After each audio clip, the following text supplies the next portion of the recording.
Okay, good morning, everyone. Welcome to the 2026 Lead Forward Summit. I am Jessica Tate. I'm going to be your session moderator for this panel discussion. I've been a mentee with the Mentoring Club for about 2 years, and today we're really thrilled to have you join us for this exciting event dedicated to honoring leaders in motion on purpose. Now, before we start, we do have some housekeeping rules for you. Please note that the chat is disabled so we can all focus on the speaker's stories.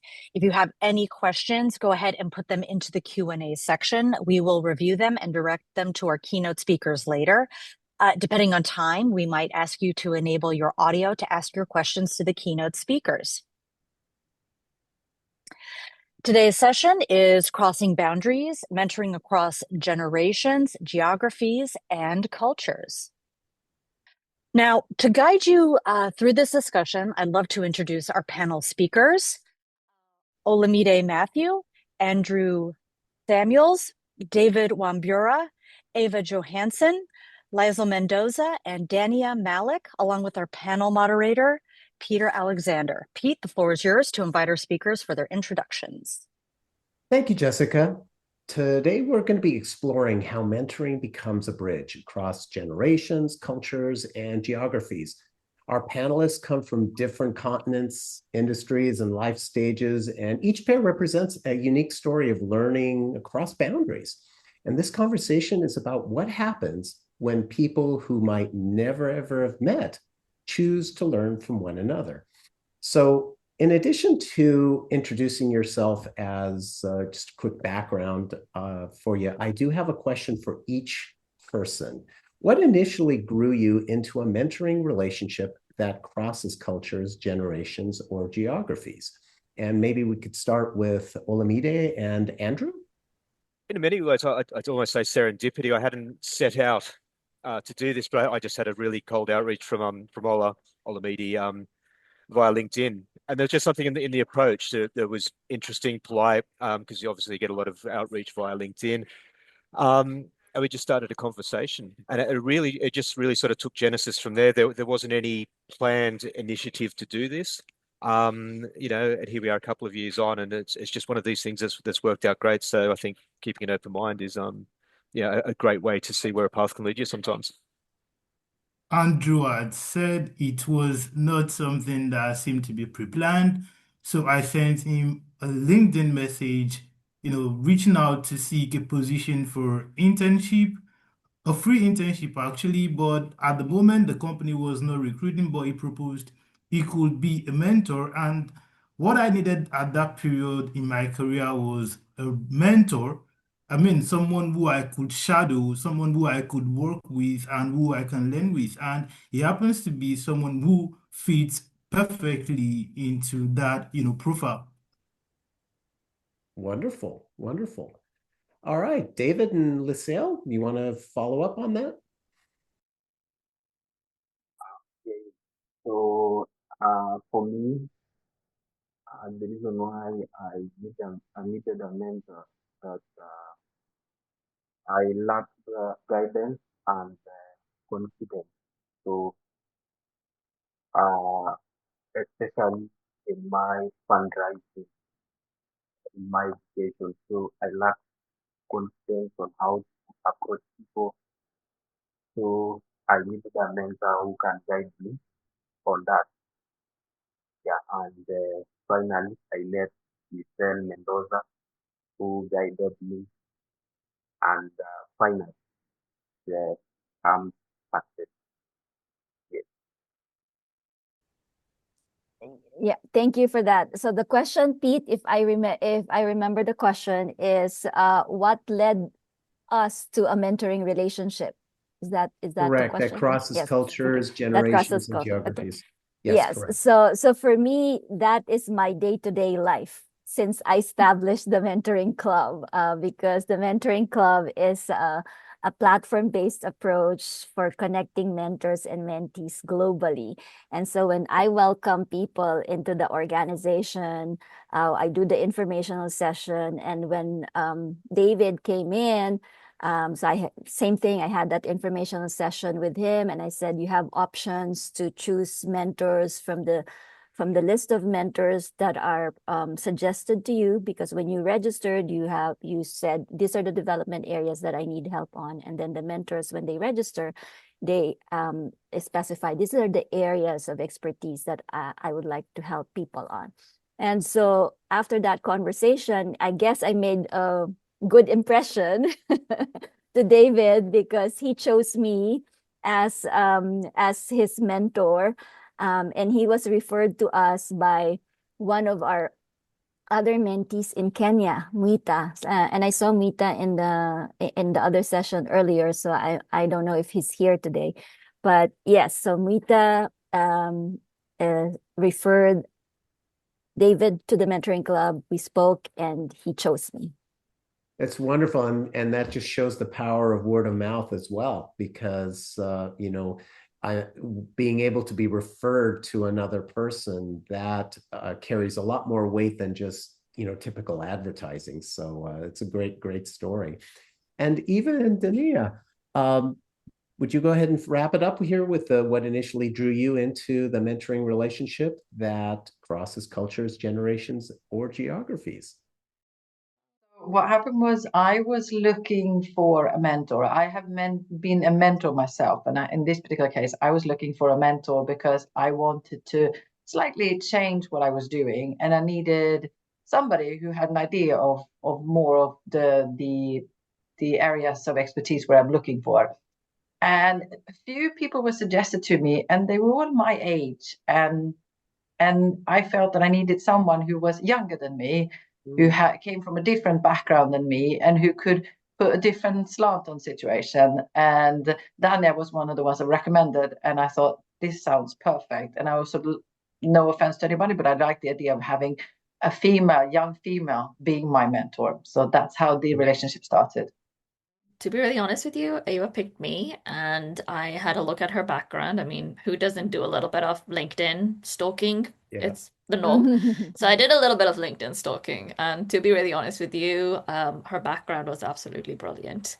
And it did get me questioning at one point. I was like, I don't know what I can teach her. Which is always the case, isn't it? It's always like, how can I potentially help? And we had our first session, and she kind of walked me through what she was looking for. And I thought, you know what? I think there's definitely a lot of skills where there's a lot of kind of knowledge that I can transfer across to her. And there's a lot of things where potentially I can learn from her as well. And we might not have the same career background. We might not have, like, being kind of potentially the same age bracket, or like, even in the same career field. But geographically, we're both in the UK and we both love talking about the weather. So it's a good start. And to top it all off, I mean, you know what, we might be in different fields, but being a woman and being a woman in kind of in the roles that we have been in, we've kind of experienced a lot of the similar kind of issues in our career pathway. So I think that kind of brought us together and got us connected. Wonderful. And I love that example there of, kind of thinking, what can I learn from this person? And, but being open to it. So it's a wonderful example of a mentor-mentee relationship. So now I'd like to explore how you guys navigate differences, whether cultural, generational, or simply personal. So starting with David and Lisel, what boundary did you notice first when you began working together? The boundary I first was vulnerability. So, being open and honest. So, I just being open to myself. I explained my situation to her without fearing, and at for that reason, I was able to get help. If I hesitated, I fully not have gotten the help. So, yes, that one. Just echoing from my observation in our initial conversations, the sessions that David and I had, I think it's a cultural aspect that so I'm older and he has to be respectful to me. And so this is like he's in Kenya, so the African culture is like he has to be respectful to me, and he could not um, be open as to what's going on in his life. But then the relationship is based on how can I help you if I don't know what's happening in your life and what is the background around why that is happening, which has something to do with culture. All right. And so we had to build that trust in terms before he is able to, open up. As he said, vulnerability is what he had to overcome from a cultural standpoint. It's just being open to your situation so that people can help you. And I think David said it, defined it in one word, very, very well, the vulnerability part. Agreed. So it's a very good story there. So Ava and Dania, can you share a moment when you realized that you had misunderstood each other and how you resolved it? To be honest with you, at least from my end, I feel like we haven't had that yet. Yet. You never know. You never know. Yeah, we haven't had that yet.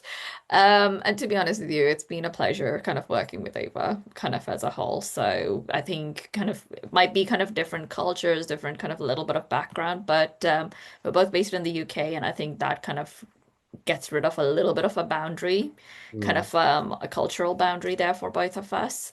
And overall, to be really honest with you, we're both direct. We love transparency, straight to the point. And I think that really helped. There's no such thing as kind of beating around the bush with either of us. Not necessarily misunderstanding. I think at times we have a tendency both to go off topic. So we then have to bring things back. So that's not exactly misunderstanding. It's like, hang on, why did we start this conversation? And we ended up somewhere left field, that kind of thing. So more bringing things back to, oh yeah, what we had, there was a point to this conversation to begin with. So I'm curious, in that situation, how do you refocus to come back to what the intent of the conversation was? The other day when we were talking, it was just that kind of, oh, hang on, no, we can't hang up. There was actually a reason we started this conversation. So can we at least have another 5 minutes to talk about that? And then we managed to summarize it quite well. And then Dania gave me some really good advice, which I then followed up on this morning. So, we did get to what we needed to do. But yeah, in It took a while. longer time than it needed to be. It sounds like you've built a friendship there, and so you're talking about all these different things. Yeah, so that can be both a blessing and a curse at the same time. Yeah, exactly. Olamide and Andrew, how do you build trust when your backgrounds or experiences are very different?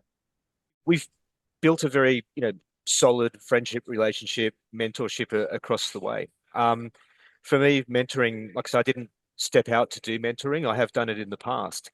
And what I found was that a lot of people wanted to be mentored because really they just wanted somebody to give you a hand up in the world, or they wanted you to do something for them. And that doesn't work, and so when Ola sort of reached out, generally within about 1 to 2 weeks, somebody's genuinely interested in being mentored, and Ola really put in the work, which really helped me to raise my game. I think just through that alone, we've built trust. And I think the other thing is Ola admitted to being an Arsenal supporter. I think anybody that can admit to that publicly, and so for the people who aren't in the UK, you might not understand that joke. But I think if I was prepared to admit that in public, then there's probably not much he wouldn't tell other people as well. So, Ola, I'm going to let you follow up on that one, and you get the last word. Okay. To me, we've been able to build trust over time for the fact that, number one, on my own part, I believe mentorship is not a one-way thing. It is a mutually beneficial phenomenon. Once you are devoted to doing it, once you are devoted to carrying out the task, that in turn fuels the energy of the mentor. And I believe that in a way has helped us build trust. If I had tasks to carry out, I would do them before our next mentorship session. And I believe with that, Andrew has, believed in my capability. For a fact, we've never seen each other before. We've been doing everything over the internet, but the fact that I could carry out this task without me being pushed, without me being remembered or reminded to do it, that in a way has fostered a sense of trust between the two of us. And from my part, believing in Andrew has over time proven to me that he is capable and he is someone who can be trusted. Yeah. Mm. Oh, what excellent examples from both ends. It's similar to the experience that I've had as a mentor, where you there's a process where you want to continue to grow and to accomplish. And obviously, if it is a two-way street, and so you're trying to create that trust on both ends. And both of you gave a great example of that, and it really is true. Andrew, as you mentioned, seeing that Olamide was actually doing the work and stuff, so you trust them that they're going to accomplish what they need to accomplish between your sessions. So Absolutely. yeah, and then not micromanaging him so that it worked for him as well. So I think that's a wonderful example. So yeah, and if I could just finish on that, and Ola, thank you, yeah. very kind words. But also just the one other thing, I think Ola's not afraid to chase me up as well, and he's not afraid to challenge me, and I think that shows a trust and a respect both ways as well. We have a very open dialogue, and it's a key basis for trust anyway. Excellent, excellent. All right, and the last question in this section, it's for all three of our pairs. So what role does curiosity play in your mentoring relationship? And David and LaSalle, how about you guys start us off? The curiosity part really comes in because for us, it's not just a gender difference. It's a culture difference, an age difference. So sometimes I'm feeling like he's treating me like a mom. And so I said, okay, well, so the curiosity part there comes in when he does something and I ask him, why did you do this? Or why did you say this? Because that's where the understanding and that's where the empathy can come in if I understand why that is happening, right? So for example, concrete example is, so I introduced myself to him as Liesel, but then he would address me as Mrs. Liesel, right? So in our WhatsApp chat. And so coming from the Philippines, again, this has something to do with culture. Coming from the Philippines, I know that we tend to be very respectful of our elders. And I think I just called myself an elder. I like to say seasoned. Okay. So it's like, you have to address, like in school in the Philippines, he would say Miss Season or something, right? So he's doing that to me, like Mrs. Liesel, right? So, and I said, and then also, so that's one example. The other example I have is like when he was writing down his text to me, I would see no title case. Like, our generation would be the sentence will be starting in a capital letter, right? And then you have a period, you have a comma, and so forth, right? And so when he writes to me on WhatsApp, it's like continuous, and I said, what is he saying? Because I don't know where to pause. And then it's like small letters, and then I would ask him, why do you do that, right? So since we're here to guide, then I said, use ChatGPT. If you have ideas, you go ahead and use ChatGPT. It will tell you, the proper title case, sentence cases, and the periods and the commas, and then you will learn from that. So that's what I thought of when you talked about curiosity.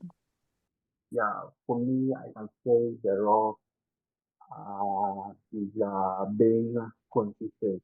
So when I was sending a message that I need guidance on this, he was guided me on that. And at first, as he have said, I was not knowing on how send message.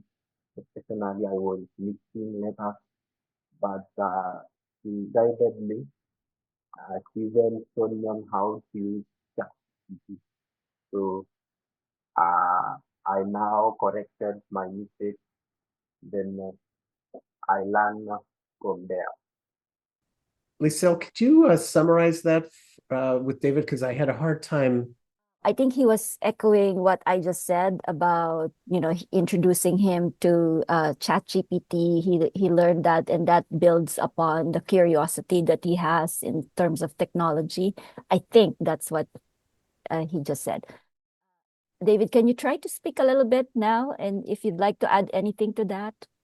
As I say, is that at first, I was not knowing on how to send messages, but she guided me.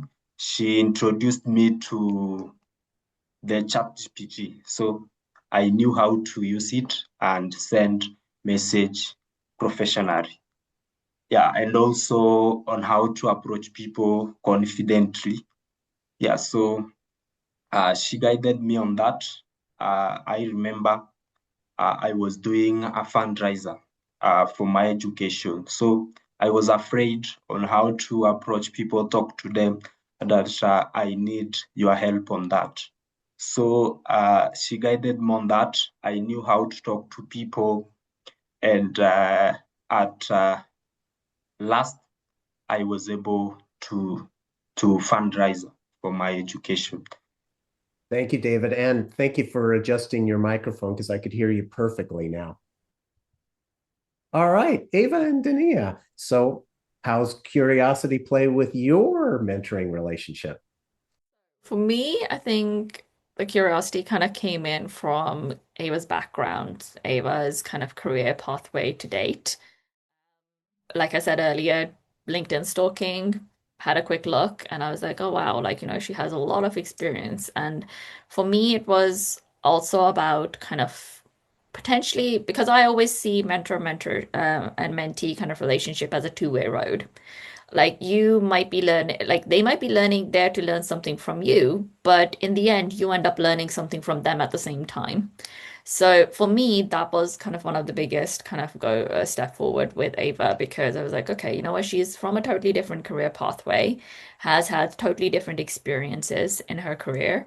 So you know what? I would love to see if there's anything I can do to help, and potentially there's something that I will end up learning from her. So that is what kind of motivated me. No, absolutely. I think, and as I mentioned at the very beginning, the fact that we have very different backgrounds, that was the thing that I was really interested in. And that actually helps with the curiosity because you want to learn.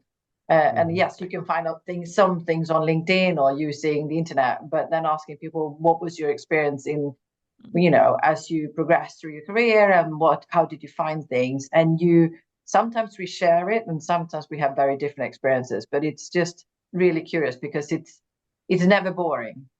No. That's why our chats Yeah. go on forever sometimes.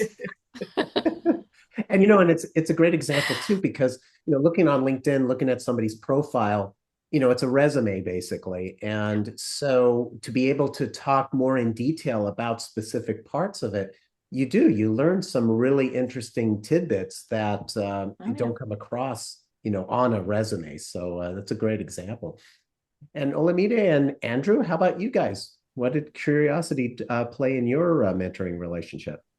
I've always believed that if you want to learn or if you want to be good at something, you need to be curious. You must ask questions. And Andrew, as someone who has been in the industry for over 25 years, he has worked across industries, he has worked on different projects. So I tend to ask him different questions on different projects, on different niches within our industry, and that in a way has grounded me in the profession itself, giving me spectrums of ideas that I cannot earn by myself, but leveraging on his own experience, I tend to have those experiences. I tend to understand those topics and phenomenon, and that has in a way propelled my career beyond what I actually thought of in just a space of 2 years. Thank you.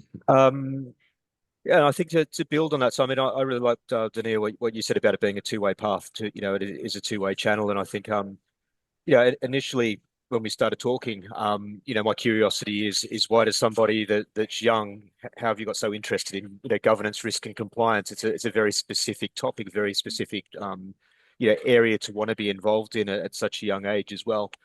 And from the very start, we also encouraged each other just to be ourselves because GRC is a very dry space. It's very serious.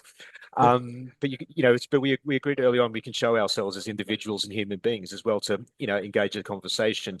That's where we found out we had common interests such as sport, music. Because there's always more that unites and divides, no matter where you are in the world, no matter your age, your race, your background, whatever. Right? It's a universal truth for anybody who wants to go down that path.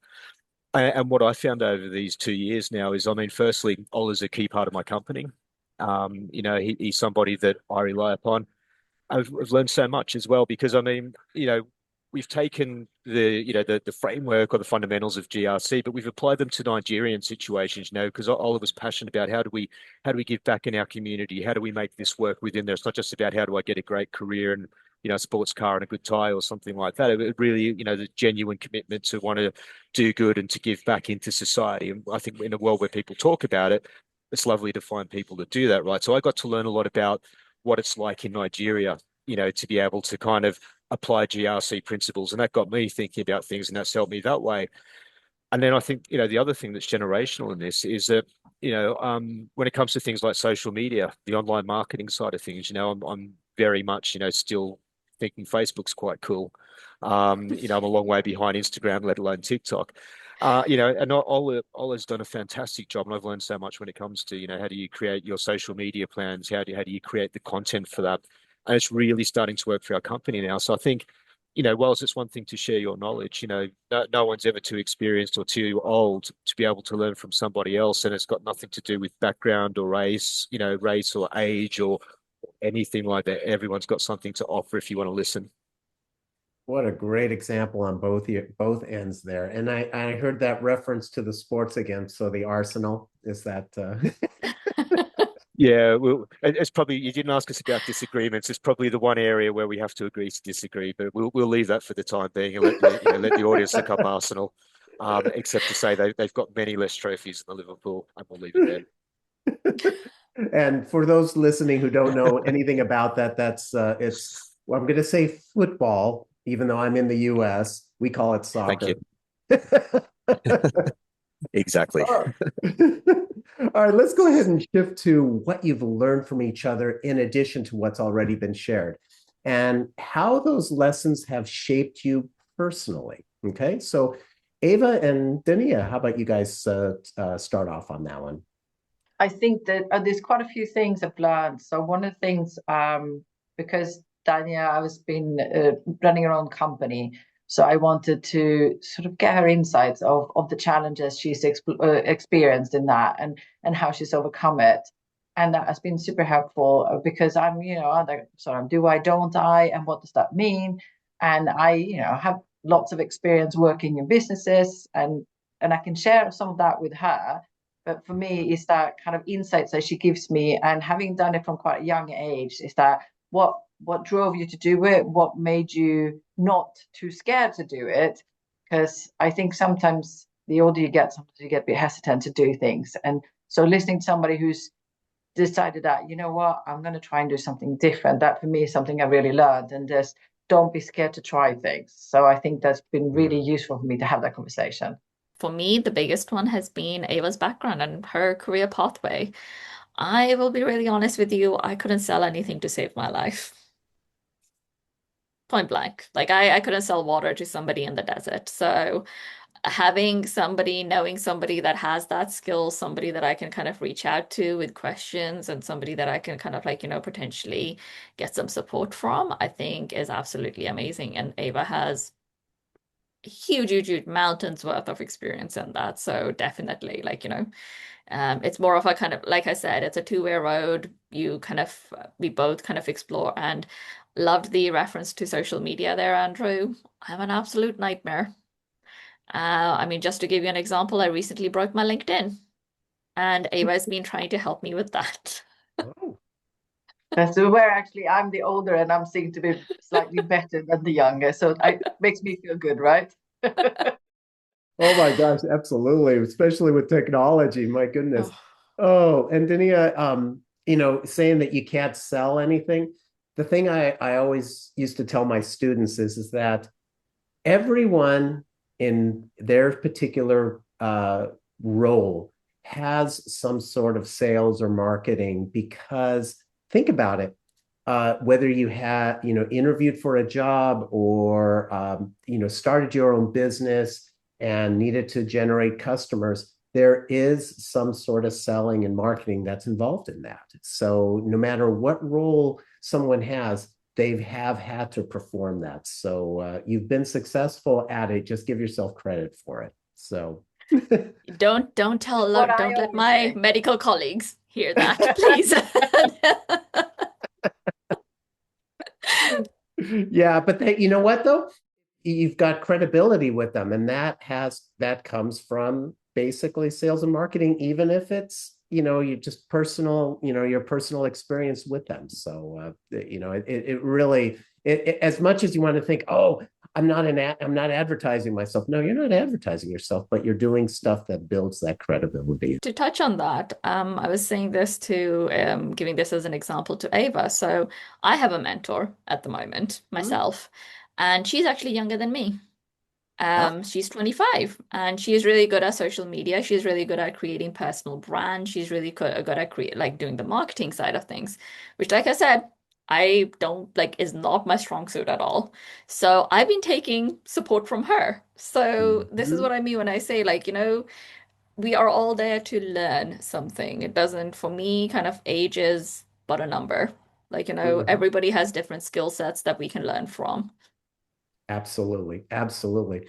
All right. Olamide and Andrew, how about answering this question? What assumptions did you bring into the relationship that changed over time? For me, it's about age, trying to be in line with someone who is twice my age. I initially found it quite tasking, but as time goes on, Andrew made it really easy and he made himself quite approachable for me because, as Lisa had said earlier, in Africa, we tend to place much premium on age, and respect is one very big thing. But Andrew made it quite easier for me to be able to navigate the age difference, him being twice my age, and him not, downplaying my thoughts, my opinion, as in a way boosted my confidence to bring up whatever idea without him feeling like, oh, this is wrong, because it tells me every time there is no wrong answer. I mean, it's always lovely to hear these nice things about yourself as well. So I'm just kind of almost blushing online here, because it is nice to hear. But I think you try to go, I guess, with experience, you try not to go in making assumptions. It's easy to stereotype, or it's easy to generalize. And I don't think I really came in with assumptions, but I did come in, dubious about, what somebody's really looking for out of a mentoring role. Are they just looking for that sort of their hand up, or are they really looking to learn? And I think that was dispelled very quickly. Just the volume of work that Ola went on to do, and the fact that the tasks and the challenges that we set each other were so well thought out and responded to in such a quick time. And it was more than that, because Ola was asking follow-up questions in between as well. It wasn't kind of, another one of the things I learned from Ola is not to be shy. I mean, Mm. as Australian by background, we're obviously known for our modesty, as much as our dry sense of humor when it comes to that. But self-promotion is a hard thing to do. I'm glad Dania's got that one there from being in Britain. I can see by the smile. But it's you learn from that. And I think I picked up on that one, and I hope that, Ola was never shy to come back with more questions. And they were great questions. I mean, there's no such thing as a dumb question, but some questions are much more well thought out than others, shall we say, to kind of put a spin on that. And Ola's were always well thought out. And over time, the questions have gone just beyond, what GRC is, but we've had some conversations about, life in general and stuff like that as well. And we've learned about each other's backgrounds and cultures. And I mean, all of that enriches your life as well in doing that. So I think I'd say that there weren't too many assumptions, there was some skepticism at the start, but it just very quickly washed away. Yeah, and it's interesting how that skepticism can be removed with the first interaction, because it's interesting because it just proves that the model that the two of you have is working very well, because that first impression, that is very powerful, and that's something that everybody listening should remember too, is that if that first interaction that you have with your mentor or mentee, if does not go well, that can make it even more difficult to recover from that. So it's very important to make sure that that first interaction is one that you're prepared for. If I could just add to that very quickly, because if it helps people in the crowd, I think, in the audience, I think the thing that worked for us, for me very quickly, and for Ola very quickly as well, was that we kind of established at the very start, let's get to know each other, and let's not put those boundaries in place. Rather than spending the first one, our first session sort of having a dry conversation, it was get to know you, display a bit of humor. We talk about authenticity. People talk about authenticity very quickly. And I think it's very important to be yourself, because that helps people sort of relax and want to talk to you as well. And, that really does break down barriers quickly. Thank you for that addition. That sums it up nicely. And for David and Lisel, how about what surprised you most about working with someone from a different background? For me, what surprised me, working with someone whom is very far from you, is connectivity. Yeah, I remember I'm a student, so I was in my first year. I was doing a fundraiser. So through Lisel Mendoza, there is a time I got difficulty. The money, yeah, I was doing a fundraiser here, but the money which I was getting from the village people was too low. And Lisel come up with a solution. She said that, David, you can go ahead and look for an online job. So we created a CV. She helped me to update it. Then I looked for a job, but unfortunately, I didn't got a job. So she went ahead and connected me to her friends. So her friends believed in me, and they were able to donate to my fundraiser. And at long last, I was able to get help, and I was able to continue with my education. Yeah, distance does not matter. Thank you for sharing that, David. And you're talking about what surprised us, right? The question is about what surprised us. So to David's point on his fundraiser, so just to give a little bit of background about the whole fundraising initiative that David has. So when he found the mentoring club, he was in first year, first semester in the university. He got a scholarship covered by the government for half of the tuition fees, and he needed cover for the rest. And so he was like hanging on a thread if he could finish his first semester. And that was the time that he and Wita spoke, and he reached out to the mentoring club. And then I realized, okay, so the reason the mentoring club exists to support people in the workforce, not students, right? So, but because he's a student who needs work to be able to support his education, then we definitely can help him. That's part of the mission of the mentoring club. So we tried different areas that for him to explore work, whether it's in the school, it's the businesses around the school, and then the farms around the school, and those were not feasible. And so we said, okay, what are the skill sets that he has? And so social media marketing, digital marketing, he tried that. And he couldn't get work. And so we said, okay, so what else can we do? Like, I'm thinking about young generation, right? So how about a long-term strategy for fundraising would be to be active on TikTok, because then you can monetize after some time, years maybe, but still that gives him a proof point that he can offer his services to others because he's actually doing it and he has the experience to learn it. So so that's one strategy that we have for him. He's doing his social media marketing.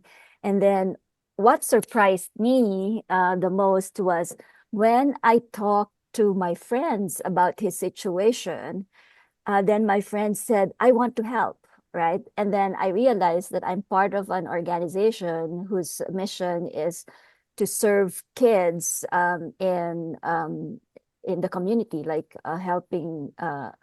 um, helping kids with education, with community, and nurturing them. It's the Kiwanis Club International. And so I spoke to the Kiwanis Club and I said, is this something that the Kiwanis Club could help with? Because he's a student, he is still considered a child, right? So to speak. And so they needed to be able to donate to an organization that uh, uh, that can give them proof that they made donation. And the mentoring club's mission is not about donating, right? So it's about connecting mentors and mentees. So I found another person within the organization who has an entity in the US and that entity has another entity in Kenya. And so we were able to channel the funds through those organizations so that eventually that entity in Kenya could actually donate to um, um, David's education. So now he is going into his second year, second semester with the help of those resources that I was able to tap into from my network. And that was a surprise. So again, for me, it's just continually problem solving. How can I help? What is the problem? How can I help? Or how can I guide him so that he can achieve his goals, to be a teacher and to make a difference in children's lives when he's a teacher. That's a great example, as well as, how can you help and going out there and looking, as you said, reaching out to the Kiwanis International to help. So it's not just being able to have a conversation, but where can you tap into some areas where you can help them be successful. So that's a great example, Lisel. Thank you. Here's a question specifically for the mentors. So what's one misconception people have about mentoring across differences? Dania, you want to start with that one? Question for you, just to expand on that a little bit. What do you mean when you say differences? Do you mean So it could be differences in either career? culturally, or it could be generational. It could be, any, a different country. You guys are obviously both in the UK, but so I'll leave it up to you how you want to answer that. The biggest one I've always seen is something where a lot of people I've mentored, and I've had the pleasure of mentoring kind of several individuals, and a lot of them are older than me. So it kind of comes back to maybe it's an imposter syndrome on my end, but I always ask myself every single time when it comes to mentoring, it's like, what could they possibly learn from me? you know? And I Yeah. think Yeah. that is something that I have, maybe it's a struggle for me, maybe something I need to improve in myself. But I think that is something, a difference that always kind of gets to me. The age has always been kind of something where I'm like, oh wow, like they have so many more years experience. I mean, one of my mentees, he's just retired. He's got decades upon decades more experience than me, in the same field as me. So kind of when he came across, he to me as like, can you mentor me? I was like, I should be asking you to mentor me. Surely. And I think that has always been kind of one of the biggest hurdles. For me personally, has always been, as a mentor, always been a bigger hurdle for me to cross.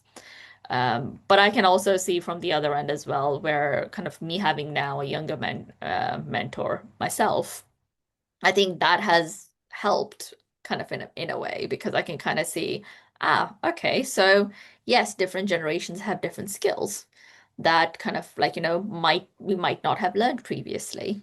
I mean, for me, I did not grow up with social media. I still to this day do not understand social media very well. So I mean, I always joke like the last time I posted on LinkedIn was in total 3 times since I joined LinkedIn back in 2010. So 3 times since 2010. And my last post was 3 years ago. Prior to that was my first ever post in 2010. So I'm not a social media person, but she helped me with that. And kind of, I think that helped with the imposter syndrome that I was facing when people were coming towards me to kind of ask me, can you mentor me? Because the first kind of knee-jerk kind of reaction is, oh, but what could I possibly teach that person? And it's interesting that that imposter syndrome that can really stop us, but it's good Yeah. that you persevered through it. So it's a great example. And you also had the talent to break your LinkedIn, as you said earlier. So Yeah, yeah. I can break any technology. So, it's the fact that I'm not a host and I'm not doing anything on like Zoom at the moment. That's probably a good thing. oh, good. Andrew, how about you? Was there any misconceptions that you've experienced as a mentor? Um, I think from my perspective, it's just trying to remove bias on my part. So I think, Mhm. yeah, mentoring's about, for me, it's about equipping people with the right kind of tools and the right approach to help them achieve the goals that they want to achieve.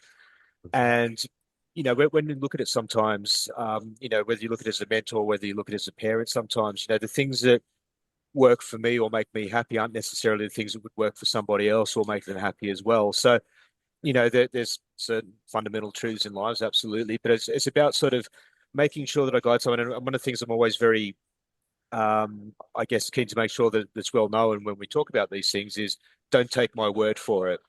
Like we talk about when we start off doing our own mentor, we talk about ikigai and purpose. Purpose is a big part of what I do in governance and compliance as well. It's not just about making money. It's not just about getting somebody a better job. It's about what's your purpose in life, and sort of challenging. We use an ikigai model for being able to do that. And in doing that, I think it helps to remove my own biases so that when I'm talking to Ollie, when I say, Ollie, you really should support Liverpool, I don't take it too badly when he sticks with Arsenal, for example. But it's like that in careers, like I know, for example, that, Ola's passion, within the GRC space moves more to say the anti-money laundering side. I focus a lot more on the risk side, but it's finding the things that matter to you and, helping to equip people with the framework to really go after the things that they're interested in and will make a difference to their life and their career as well. And, removing my own bias within there, or at least allowing people to challenge me on my bias as well, so that we can really get the most out of our conversations. Wonderful, wonderful. And Lisel, do you have any misconceptions in your experience, both as a mentor as well as running the mentoring club? I would say there are no boundaries. I came in with an open mind that I would like to help people, and then on a one-on-one kind of relationship, it's a continuous getting to know each other, continuous problem solving kind of mindset as to, okay, so So I don't know that I have any misconceptions going into mentoring relationships because I treat it just like any other relationship. We build a relationship on trust. We help each other, we empathize each other, we try to communicate as clearly as we can, whether it's a mentoring relationship or a friendship that we're nurturing. So I think it's always, I have that outlook of this is always a one-to-one relationship that you're trying to build. So I I come in with no assumptions, nothing, right? So but try to understand what is happening between the two of us. Do you trust me enough? Do I trust you enough? And if I don't, if there's a hint of I don't understand why she did that or why he did that, I ask. I don't assume, because if I assume, I could be wrong, and and that damages the relationship, right? So Mhm. so that directness in trying to build that that relationship to be strong and we can understand each other, um, I think that's just my approach in any relationship. Yeah. For the mentoring club, there was there were misconceptions before that I thought, oh, we were just only for young leaders. Oh no, when we launched the platform, like mid-career and advanced career people signed up. So I said, okay, so we will serve them, right? So a 60-year-old or mentee signing up, we will serve them, right? So and then for the mentors, I was thinking, oh, 20 years of experience. And I was wrong too, right? So because a client of mine approached me and said she wants to become a mentor because she's benefited from mentors early on in her career. So I think for those, it's more like a learning process and being open to understand how can you improve, like how can you improve, how can you fulfill your mission. So you have to be very clear of your mission and Mhm. vision. Absolutely, absolutely. So as we wrap up, I'd love for each of you to share one final thought. What advice would you give to someone starting a cross-cultural or cross-generational mentoring relationship today? And Eva and Dania, you want to start? My biggest advice would be try not to go for your comfort zone, which I know sounds really awful, but I feel like you learn so much more when you push the boundaries. So look for somebody that is in a different generation. Look for somebody that is potentially younger, older, maybe in a different career field than you, because I think it adds a layer that you kind of probably wouldn't get if it was somebody in the exact same career pathway as you. And I've had that where I've kind of reached out to a potential mentor, and he was in the same field as me. And when we got to talking, it was a lot more that, oh, you should do this because you want to stay in this career field. Whereas the advice I was looking for was, how do I expand outwards in my career? How do I further my career? So try to be out of your comfort zone. Even if it is just a few steps out of your comfort zone, try to be a little bit out of your comfort zone when you're looking for your mentor, because you get a different perspective, you get a different thought process, you get somebody that is on the outside looking in, and the perspective they can offer sometimes is so much more valuable than somebody that is already in your career pathway could offer. On that same note, because you often have friends or you have colleagues who are in the same field, so you can get kind of help in terms of what you are in your career from them when it comes to similarities. So my recommendation is, when it comes to a mentor, you want somebody who's different than you. So if you are outspoken, maybe you want somebody who's a bit more quiet, or vice. It can be so many things that's different, but don't look for somebody who's exactly like you. I think if you do, I don't think you get the most out of it. And whether means different ages or whatever, that doesn't matter so much. But try to find a mentor who's not a copycat of yourself. Yeah, and it's interesting. I found the same thing when hiring someone to be part of the team. It's look for somebody that's got some different experience there to give some more variety. So great advice. Olamide and Andrew, how about you guys? What would you have the answer for that advice? If you're just starting out in your career and you're looking for a mentor, be as open as possible. Be open to anything. Say yes to everything. Because at the early stage of your career, what you are supposed to be focused on is learning. You should be focused more on learning, acquiring the right knowledge, and this is only possible by being open-minded. Once you're open-minded, you would be able to absorb different perspectives from your colleagues, from your peers, and from people who are quite above you.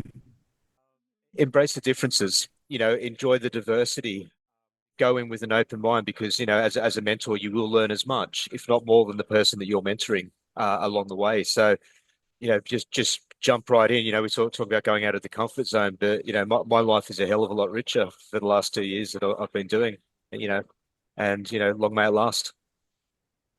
Love it. Love it. And David and Liselle, do you want to finalize this with any advice you guys have for a cross-cultural, a cross-generational mentoring relationship? What advice I can give to someone is that to be honest and also to be curious and don't be afraid of misunderstandings. Misunderstandings is part of learning and just repair it and continue going. Yeah, that's the advice that I can give to someone. And I will definitely echo that. Keep an open mind. And communication is a very good skill and discipline to develop, to have that personal connection and that understanding of each other, just like any human relationship. So yes, keep an open mind, as David has said. Wonderful. Well, thank you all for your openness and insight. Today showed that mentoring is not just about guidance, it's about curiosity, humility, and the courage to step into someone else's world. Jessica, back to you. Do we have any questions from the audience? Yes, we've got a couple of questions.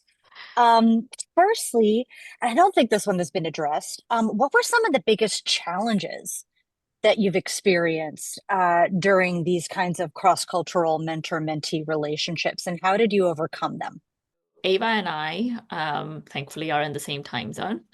The biggest one I've had is different time zones and trying to navigate those. And also kind of different, you can say cultural, but not really cultural at the same time, but lived experiences, I would say. Because based on where you are geographically, your lived experiences could be so different compared to somebody else. You might be in exactly the same career field, but your lived experience could be totally different. So that would be one of the biggest challenges I had with one mentee who was in exactly the same career field as me, exactly the same. And but our experiences were so different.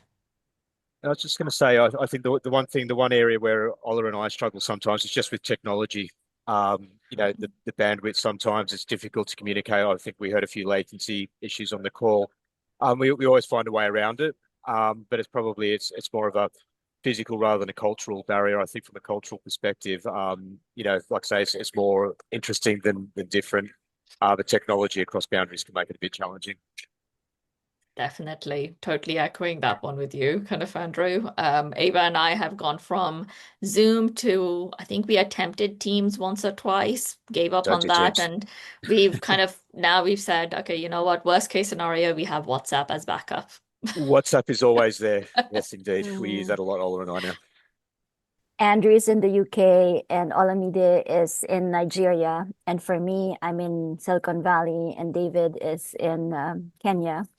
So I encounter similar challenges, right? So around bandwidth. It's not so much the time zone because you can plan your schedule, right?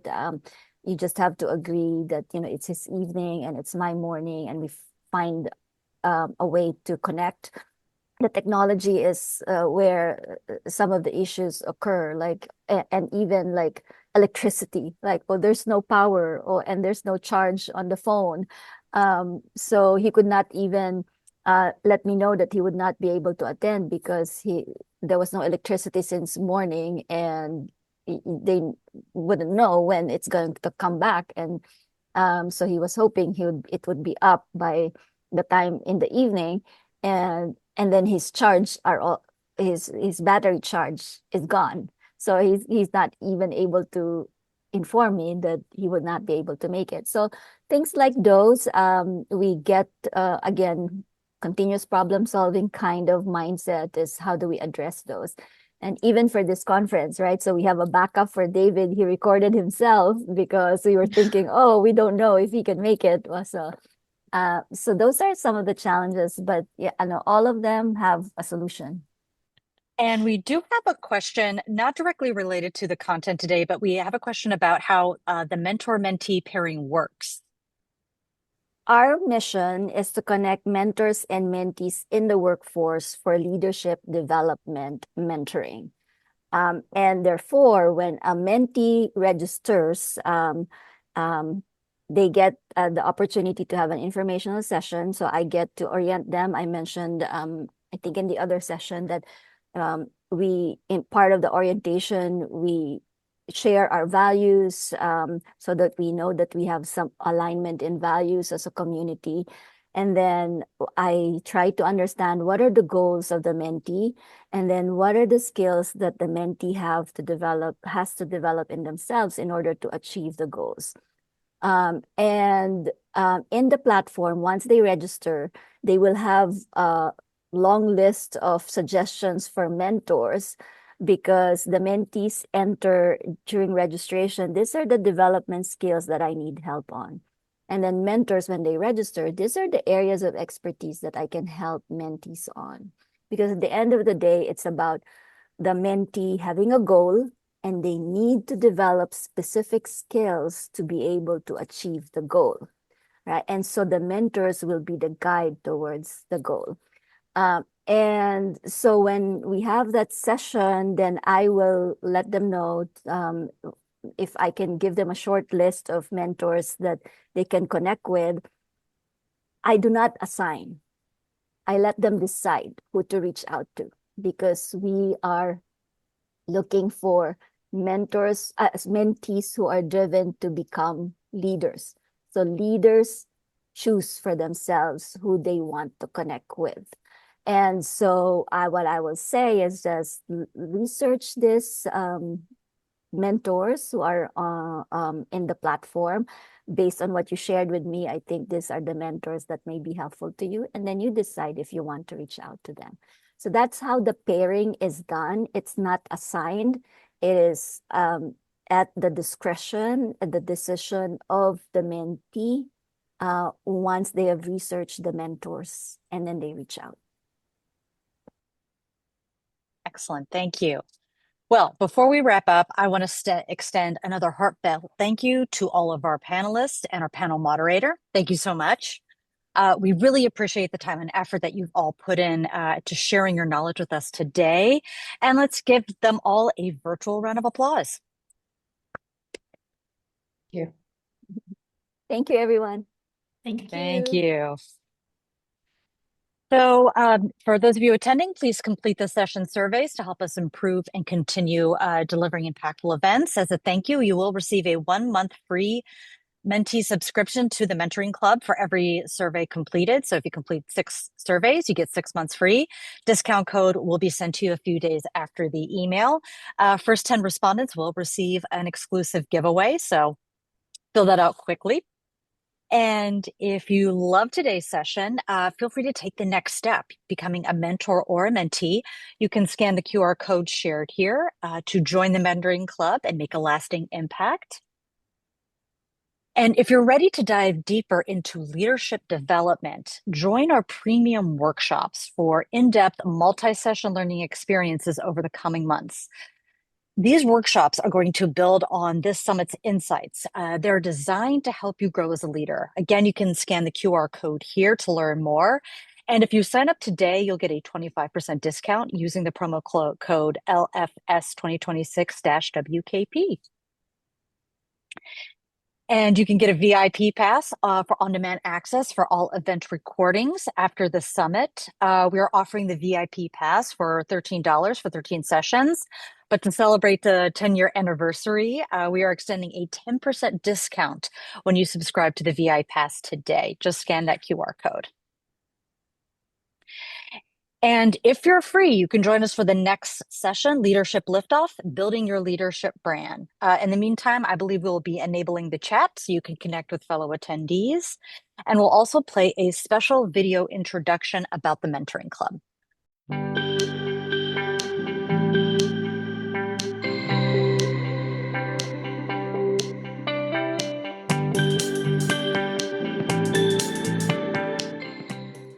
I'm a leader and I make space for others to rise.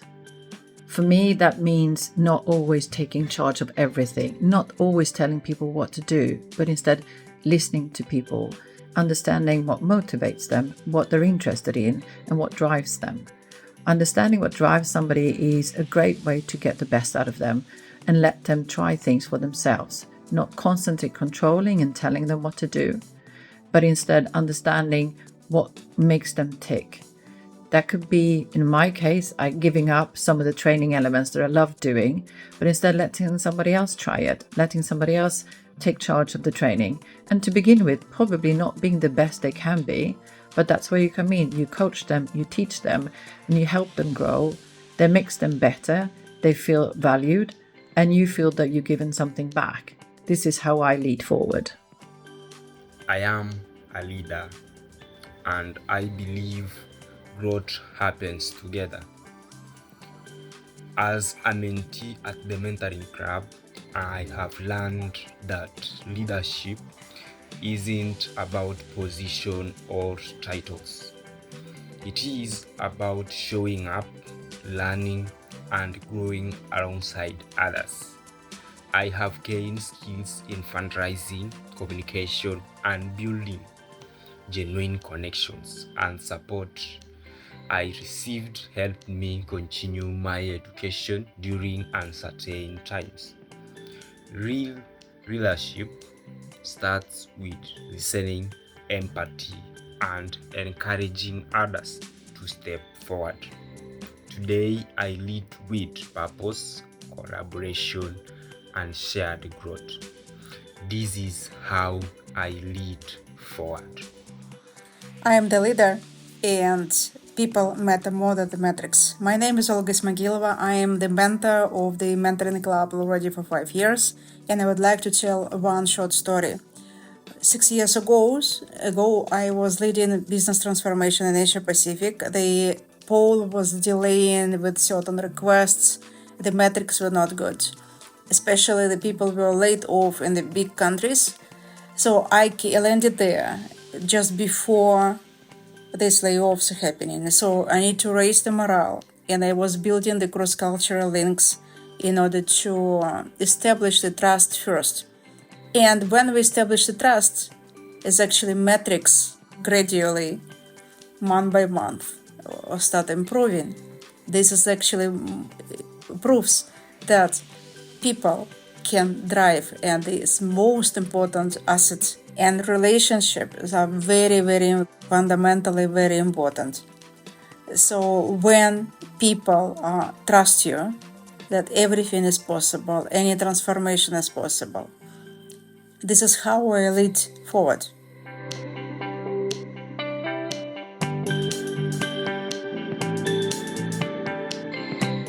I am a leader. I was born to a modest couple in the Philippines, the youngest of 4 girls. My mom was my greatest influence.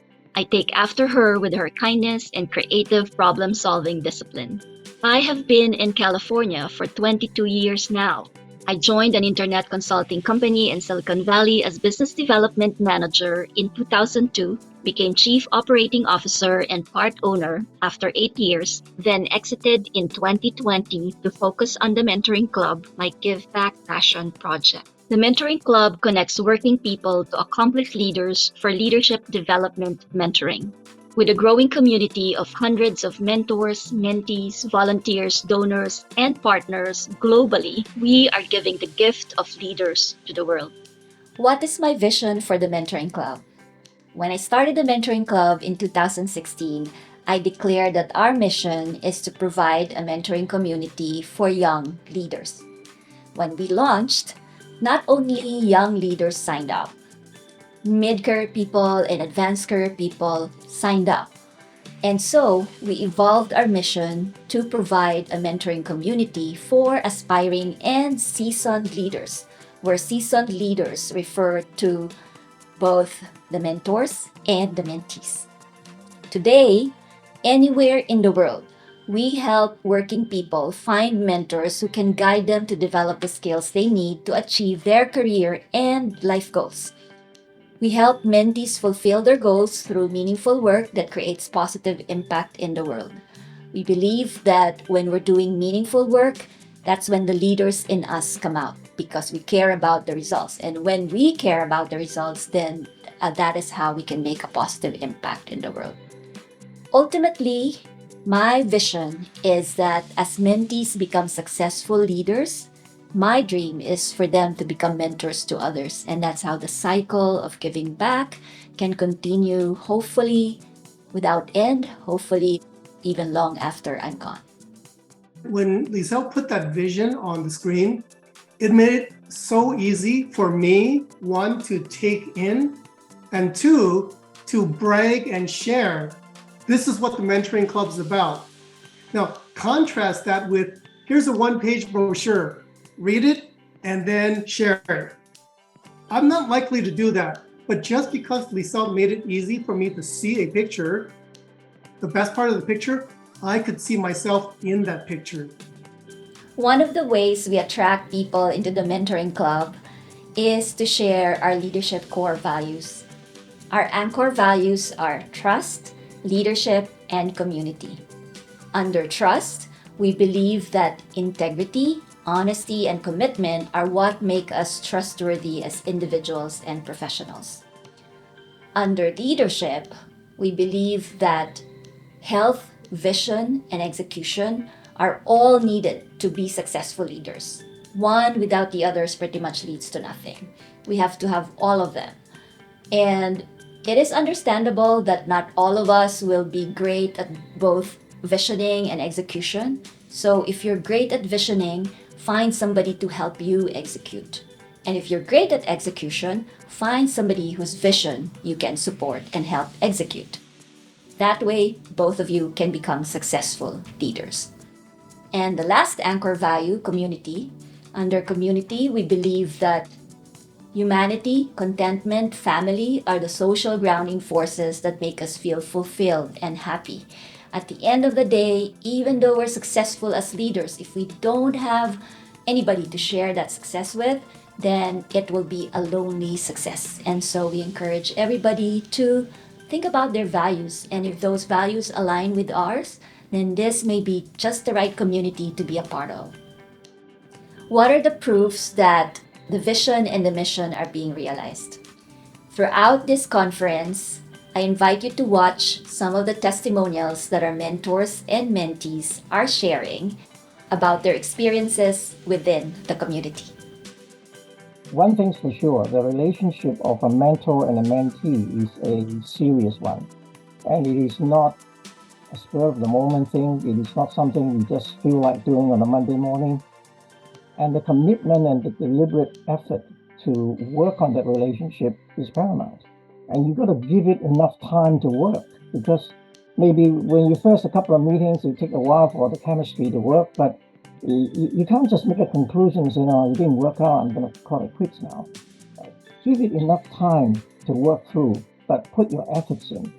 But for the mentor, I think in particular, it's not like you've been engaged to do a one-session advice and then you can click off and then not worry about it until you meet again.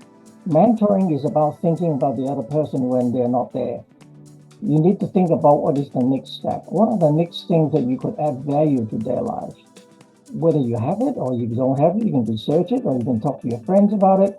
But in other words, you need to be thinking about that individual that you're trying to care for. Or this is what the relationship is.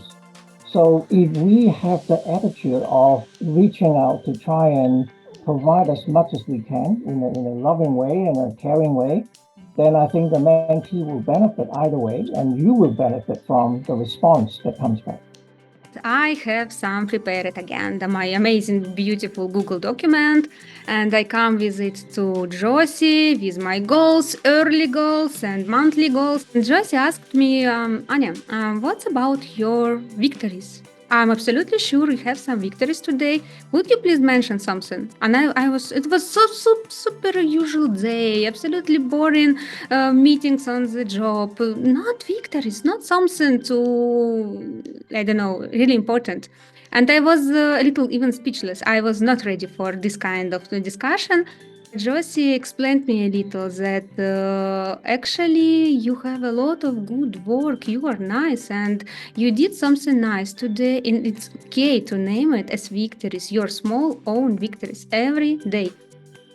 So I was in this area with tons of opportunity and tons of really interesting projects that were being worked on, but breaking into high tech was difficult.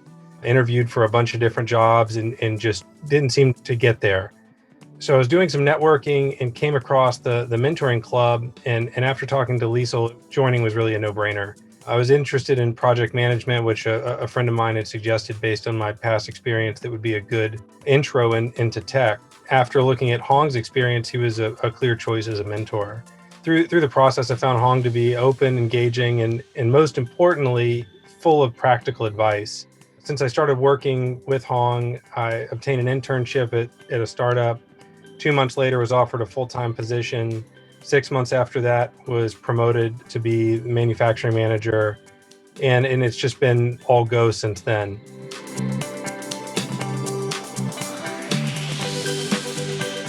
Hi, my name is Emily Hu, and I am a leader. Not because that's my title, but because people trust me with hard problems. I lead forward by doing the work first. I build, I test, I fail fast, and I tell the truth about what I learn, whether it's engineering, clinical operations, investing, or professional sports. I don't ask others to take risks that I haven't taken myself. I mentor by raising standards and supporting at the same time. I don't lower the bar to make things comfortable. I help people to build the skill, judgment, and confidence to clear it. I believe leadership is about leverage, not control. My job is to see patterns early, remove friction, and give people clarity so that they can move faster than they thought possible. I lead with accountability and I lead with experience. If something works, the team gets credit. If something fails, I own it and we fix it. And I lead by investing in people before they're obvious bets. The future isn't built by perfect resumes. It's built by capable people who are willing to learn, adapt, and act. That is how I lead. Forward with purpose and with others, not ahead of them.